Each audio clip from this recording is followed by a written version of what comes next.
భారత senior fast bowler Mohammed Shami తన మాజీ భార్య వేధింపులు తాళలేక ఆత్మహత్య చేసుకోవాలని భావించాడట.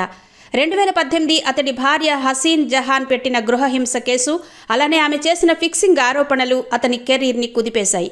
ఆ టైంలోనే షమి ఎంతో మనోవేదనకు గురైనట్టు, ఆత్మహత్య కూడా చేసుకోవాలని భావించినట్టు తన స్నేహితుడు ఉమేష్ కుమార్ ఇటీవల ఓ ఇంటర్వ్యూలో చెప్పుకొచ్చాడు. కేసు ఆరోపణల సమయంలో నాతో పాటు షమి మా ఇంట్లోనే ఉండేవాడు. ఫిక్సింగ్ ఆరోపణలు రావడం, దానిపై విచారణ జరగడంతో మానసికంగా కుమిలిపోయాడు. అన్నిటినీ సహించగలను, కానీ నా దేశానికి ద్రోహం చేశానన్న ఆరోపణలు మాత్రం నేను సహించలేనని నాతో అన్నాడు. ఆ రోజు ఉదయం 4 గంటలకు నీరు తాగేందుకు గది నుంచి బయటకు వచ్చి చూడగా షమి బాల్కనీలో నిల్చొని ఉన్నాడు. మా ఫ్లాట్ 19వ అంతస్తులో ఉంది. అప్పుడేం జరుగుతుందో నాకు అర్థమైంది. షమి కెరీర్లోనే ఆ రాత్రి చాలా సుదీర్ఘమైంది అని ఉమేష్ చెప్పాడు. 2018 ఐపీఎల్కి ముందు షమికి ఫిక్సింగ్ ఆరోపణలపై బీసీసీఐ నుంచి క్లీన్ చిట్ వచ్చింది. అలానే కేసు కూడా ఓ కొలిక్కి వచ్చి భార్యతో విడిపోయాడు. దాంతో మళ్లీ కెరీర్పై ఫోకస్ పెట్టిన షమి ఇప్పుడు తిరుగులేని బౌలర్గా ఎదిగాడు.